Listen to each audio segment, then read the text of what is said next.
Ahoy! There is a new farm that was announced with this patch that you shouldn't do right now, but there's also another one that came with this patch that you can do instead. So let's talk about both.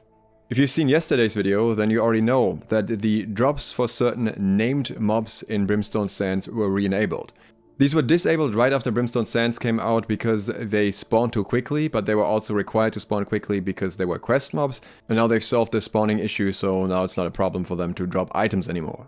When the specific dedicated name drops were removed from these mobs, they were added to acid chests instead.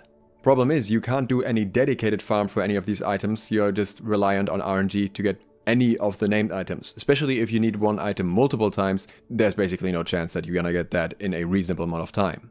Therefore, I was very excited when these drops were being added back to mobs. I wanted to talk about this in multiple future videos, but Wooden Coins or Mixologic discovered something very unfortunate. The drops for these mobs were in fact re-enabled, but the mobs did not get their dedicated named drops back. They just get drops in general, but not the named items that they used to have. For example, take Primus Falco. One of the items that he used to drop is Legate's Ring. If we look at his drop table, there is loot there again, but none of the named loot that he used to have shows up on top. And if we look at Legate's Ring drop table on New World Database, then we can also see that it's not dropping from any mob and only gathered from the grave offerings here and ancient offerings. XR was the first one to report that, and another report a little bit later actually got a reply. Here, by the way, is a list that Ainman posted about the mobs that had their drops re-enabled, or not, depending on how you want to look at it. And here's Ainman's statement on the matter. For clarity, we re-enabled updated loot tables for some specific mobs in Brimstone Sands that were previously disabled. The new updated tables are now on a global table and will have more generalized loot rather than specific itemized drops. This was done to respect the respawn timers of these creatures. The items that used to spawn on these creatures can be found in the elite chests within Brimstone Sands. This doesn't make sense for two separate reasons. First, the respawn timer shouldn't be a problem anymore. They could just be adjusted to be hard-locked. I don't know if they are or aren't, but either way, they shouldn't be different from any other named mobs in Brimstone Sands, because there aren't that many people doing the quests anymore. And there are many good name drops in Brimstone Sands, some even much better than the drops that you can get from most of these mobs, that are freely available with a decent respawn time, with like a 4-minute respawn timer, 6-minute respawn timer, just like these mobs when you're solo farming them. For the second reason, we need to dig a little bit in the old patch notes from October 20th or 21st. Here, they disabled the drops on these mobs for the first time and put them in the acid chests, and they very specifically said that they were doing this temporarily. There is also no economic issue here. Acid chests are already being farmed because golden scarabs are worth a lot of money. They have the complete legendary named drop pool of the random legendaries that can drop, and they also have a ton of rare furnishing recipes and items that you cannot get anywhere else. As such, even if they remove the specific named items, there's still plenty of reason to farm acid chests anyways. I would go as far as saying that most people probably don't farm acid chests for these named items in the first place, because again, the chance to actually get what you want is pretty low. For people who actually need to specifically farm one of these named items from acid chests, it's an extremely frustrating experience, and I can tell you those players are not having fun. On the other hand, as tedious as it may sometimes be, a lot of people enjoy farming named mobs that have specific drops where they know that eventually they will get that one drop that they want.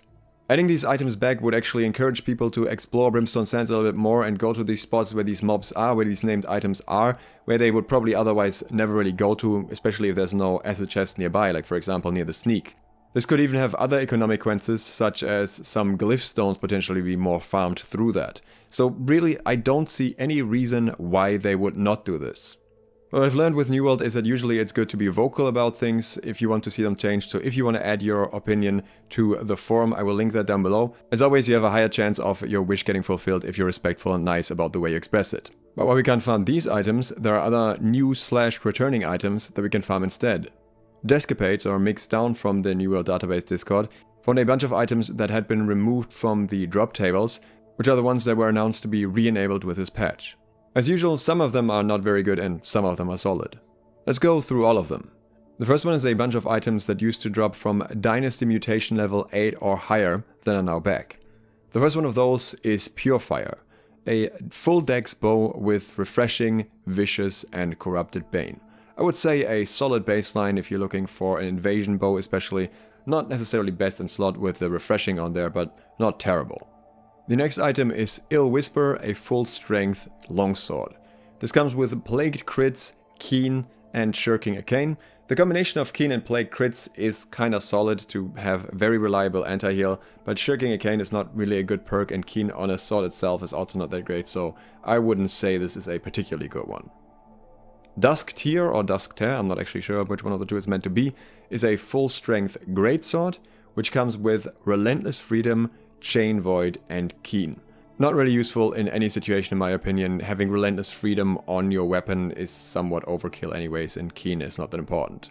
But this is all made up for by the next item, which is Swift Spark. The name's the program here. It's a full int fire staff, or should I say a speedy flamethrower staff, because this comes with Accelerating Flamethrower, which increases your movement speed and also increases the burn duration, but also with Keen Speed on top of that, and with Vicious.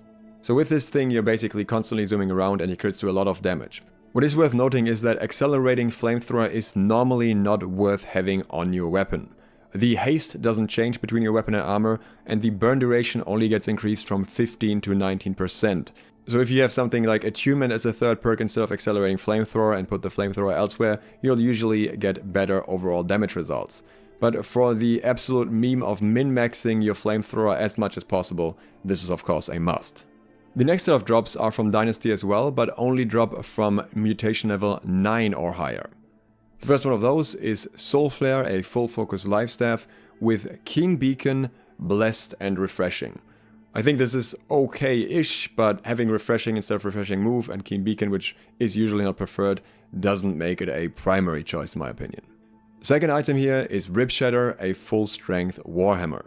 This comes with Empowering Armor Breaker, Plagued Crits, and Keen. Neither Empowering Armor Breaker nor Keen are currently valued perks on the Warhammer, so this one goes straight into the trash.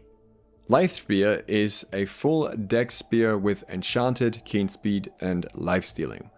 I would say that is okay at best if you don't have anything better, but nothing to thrive for at least.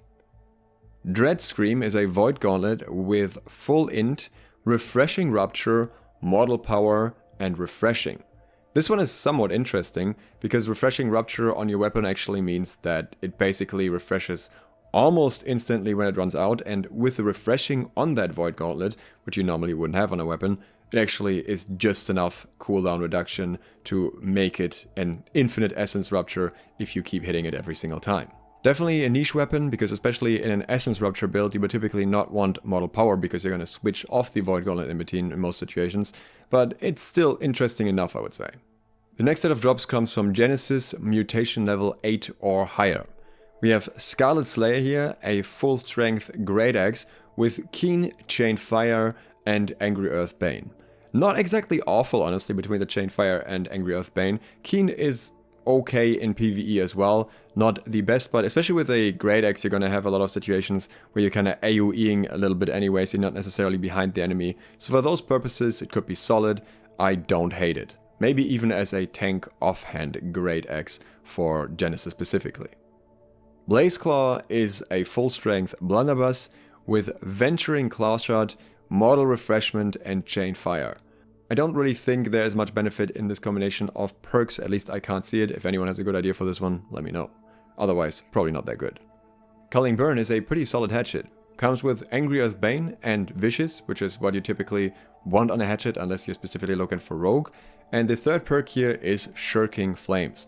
That's obviously not that good, not really a good perk in PvE, but still an okay to have perk when it comes to extra fire damage against Angry Earth mobs. That's at least somewhat useful. Pretty much a solid 2 1/4 perker. Thunder's Roar is a full dex musket with Crippling Powder Burn, Keen, and Chain Fire, a combination that I don't think anyone will use for anything at all. I'm hoping that with a little bit of healthy peer pressure, the newer devs will change the other items in Brimstone Sands to drop as well, because then we would actually have quite a decent amount of drops to farm this patch. If this happens, I will of course let you know. Please consider subscribing and clicking the bell to be updated for that. Also, if you want to see my shield discussion, which will probably be coming out tomorrow. If you didn't know yet, there are massive weapon and armor changes coming into New World soon. If you want to learn more about that, I will link my video about that right here. Thanks to my patrons for supporting this video, and thank you for watching. Geeksloth, out.